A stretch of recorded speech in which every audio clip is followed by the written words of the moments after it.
¿Puede un análisis psicoanalítico llegar a un final o está condenado a prolongarse indefinidamente? Con esta inquietud, Sigmund Freud, en 1937, a sus 81 años y ya muy enfermo, publicó uno de sus últimos escritos fundamentales, Análisis terminable e interminable.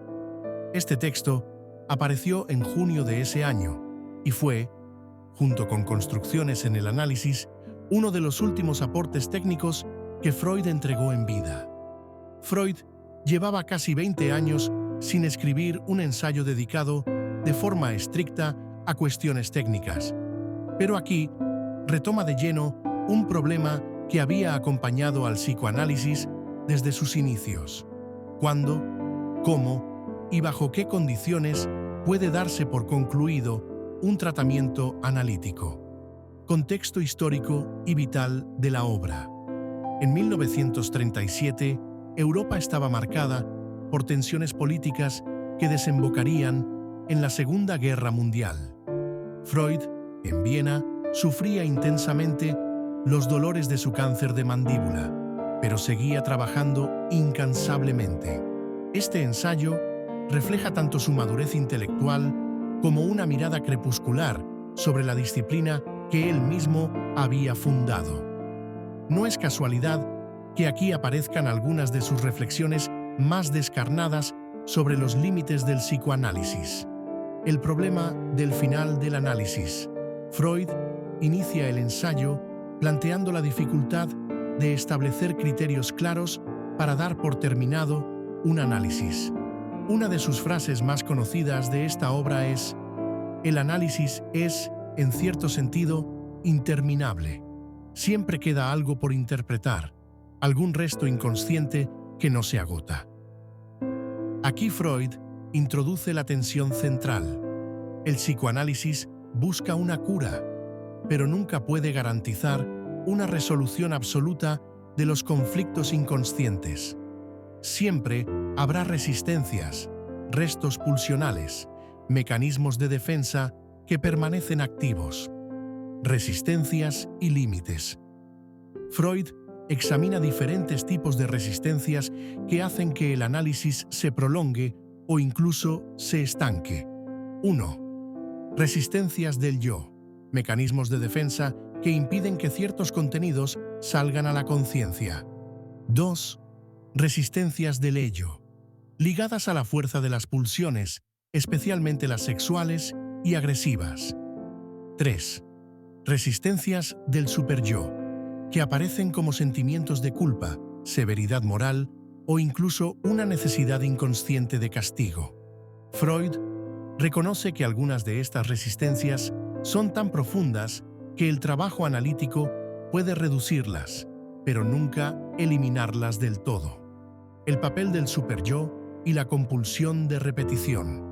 Una de las aportaciones más influyentes de este escrito es su análisis del superyo y de la compulsión de repetición. Freud señala que incluso pacientes que han progresado mucho pueden seguir atrapados en repeticiones inconscientes de conductas autodestructivas o en la tiranía de un superyo demasiado severo. Citó: "La potencia del superyo no se debe solo a la internalización de la autoridad parental, sino también a la persistencia de las pulsiones agresivas vueltas hacia el propio yo".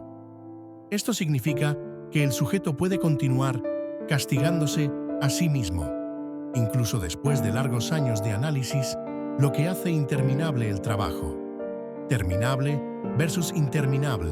Freud distingue entre los análisis que logran un final satisfactorio, en los que el paciente alcanza una mayor autonomía, y aquellos que, aunque mejoren síntomas, nunca concluyen del todo porque persiste una imposibilidad estructural. El psicoanálisis, dice Freud, no es como una operación quirúrgica que retira un tumor y concluye. Es un proceso dinámico que depende tanto de la fuerza del analista como de la disposición psíquica del paciente. Algunas frases que resumen la posición freudiana son: no debemos olvidar que el objetivo del análisis no es hacer desaparecer el ello, sino fortalecer al yo. Lo inconsciente es inagotable. Cada fragmento que traemos a la luz abre la puerta a nuevas profundidades. El fin del análisis es posible, pero nunca absoluto. Estas expresiones transmiten la paradoja. El psicoanálisis busca transformar, no perfeccionar al ser humano. Veamos ahora las consecuencias técnicas que tuvo esta obra. Este ensayo tuvo un impacto enorme en la técnica psicoanalítica. Introdujo la idea de que los análisis no deben buscar un cierre forzado, sino reconocer los límites naturales del proceso. Planteó que algunos pacientes pueden necesitar análisis más prolongados, incluso análisis de seguimiento. Reforzó la importancia de evaluar la estructura de personalidad. No todos los pacientes pueden alcanzar la misma profundidad en el trabajo analítico. ¿Qué influencia tuvo en su tiempo? En la sociedad de los años 30, marcada por la guerra y la crisis, este texto resonó como un recordatorio de la fragilidad humana. Freud puso en palabras algo incómodo: que no existe cura total para los conflictos psíquicos. En un momento histórico donde se buscaban soluciones absolutas, Freud defendía la complejidad, la ambigüedad y los límites de la condición humana. Influencia en la actualidad. Hoy en día, Análisis terminable e interminable sigue siendo un texto de referencia.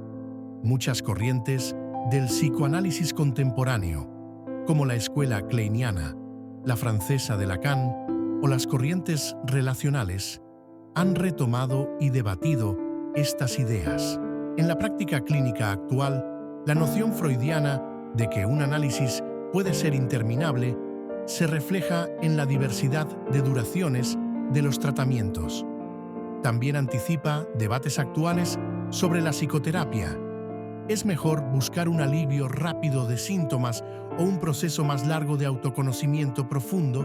Más allá de la clínica, este ensayo tiene un eco cultural. Vivimos en una sociedad que busca soluciones rápidas, pero Freud nos recuerda que el sufrimiento humano no tiene atajos. Su obra plantea que la transformación psíquica requiere tiempo y que incluso así siempre quedará un resto no resuelto.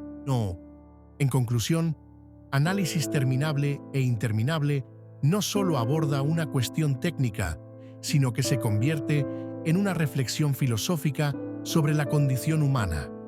Nos confronta con la idea de que nunca estamos del todo curados o completos, sino en un proceso constante de elaboración. Freud nos deja así una herencia de humildad frente a los límites del conocimiento y de la práctica terapéutica. Si este vídeo te ha resultado interesante, suscríbete al canal y déjame en los comentarios qué otras obras del psicoanálisis te gustaría que exploremos. Hasta la próxima.